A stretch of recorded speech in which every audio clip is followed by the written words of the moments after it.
class. I hope you guys are doing well. Today I'm going to talk about why I think the United States should implement a minimum of 6 weeks paid maternity leave for new moms. It takes 40 weeks for a woman to grow a full-term baby, and after that the expectations of new moms is astounding. Society has the expectations of new moms after birth to just act like nothing ever changed, go back to work, jump back into the normal routines without missing a step. But the emotional, physical, and psychological burdens go beyond the delivery room. Today I'm going to be discussing and hopefully making you as an audience consider the extensive benefits for implementing a minimum of 6 weeks full paid maternity leave for new moms in the United States. I intend to do this by explaining what processes are already in place in the United States and touch on other countries as well. What your body goes through when you're pregnant, the aftermath of pregnancy, and also the benefits mom and baby will have by doing so, by having this time together. According to TheGuardian.com, the U.S. is the only country that doesn't have paid maternity leave. They have 12 weeks unpaid, but only 60% of workers are eligible. They also have FMLA, which is Family and Medical Leave Act, but there are hoops to jump through. You have to be working for your company for 1 whole year, have 50 employees, and live 75 miles within your workplace. It doesn't work for everybody. But according to the Washington Post, new moms in Finland get 91 weeks, and Canada gets a whole year of full paid maternity leave. Now that I've explained what's going on in the United States and other countries regarding this, I want to explain what a woman's body goes through during pregnancy. They go through many transformations in 9 months. According to LiveScience.com, they have weight gain, an enlarged uterus, morning sickness, backaches, swollen feet, stretch marks, scarring, ligament pain, and so much more. The biggest one for me, I think, is hormonal changes. That's the biggest adjustment. You have progesterone and estrogen all floating around trying to figure out how to balance itself, and it's just really a rough time with a lot of mood swings. After touching a bit on what women go through, sorry, I'm going to put this up real quick, what women go through during pregnancy, I want to talk about what's called the postpartum period. A report from Michigan University said that women after birth even experience fractures, muscle tears, or strains. In the early days, they lose a lot of blood.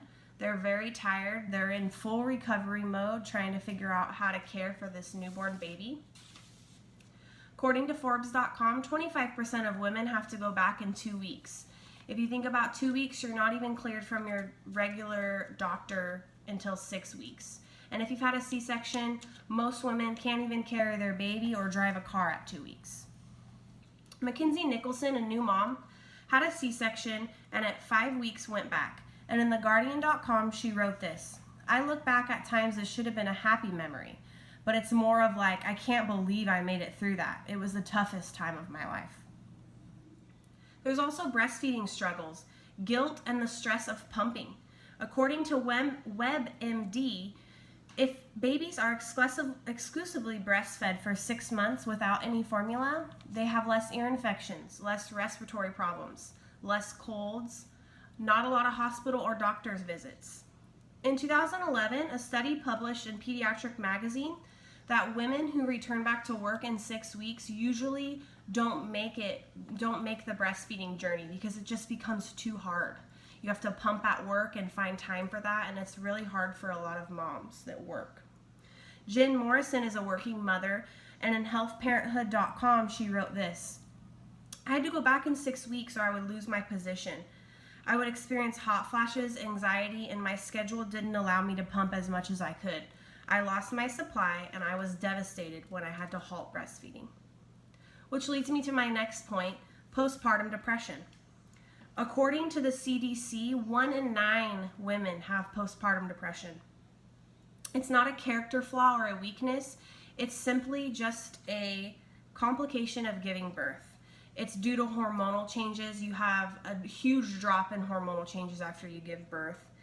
And it's just a really hard thing to go through. Mayo Clinic states that postpartum depression, the signs are intense and they last longer and interfere with the ability to care for your baby or even do normal tasks. In 2019, there was a study that said PPD symptoms, they get better or improve around 3 to 6 months in a lot of people. This is a great example of why 6 months should be the minimum of time that mom should get off paid, because it's a really hard thing to go through and they need that time to get over the depression. And not everybody has depression, but a lot of moms do, 1 in 9, and that's quite a bit. Catherine Strange from recoverydiaries.com suffered with postpartum depression, and she said this: "Once we were sleeping through the night at 6 months, my mental health improved significantly. Things that once felt impossible was doable again. I felt more like myself."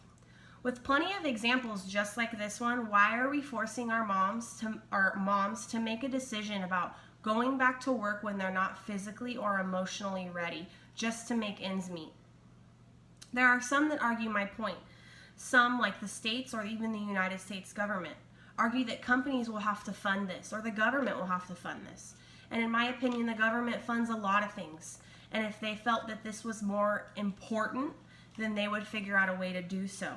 I don't feel like we're making any steps towards the issue. We put into unemployment on our paychecks that we might not even use. I feel like aspiring mothers should be able to put from their paychecks into a maternity leave fund. And that's not my overall goal, but that would just be a nice step towards my overall goal of a minimum 6 months paid maternity leave. We need more options for new moms. Our society doesn't value mothering and nurturing as meaningful work, like outside of the like paid work outside of the home. They don't, for some reason, the connection isn't there. They don't think it's as important. But we're raising the next generation, and it's very important. To these people that don't agree with me, it seems like it's too much to ask, too much to sacrifice. But we need to think about what the moms and children are sacrificing. 6 months gives an astounding foundation for both mother and child to thrive.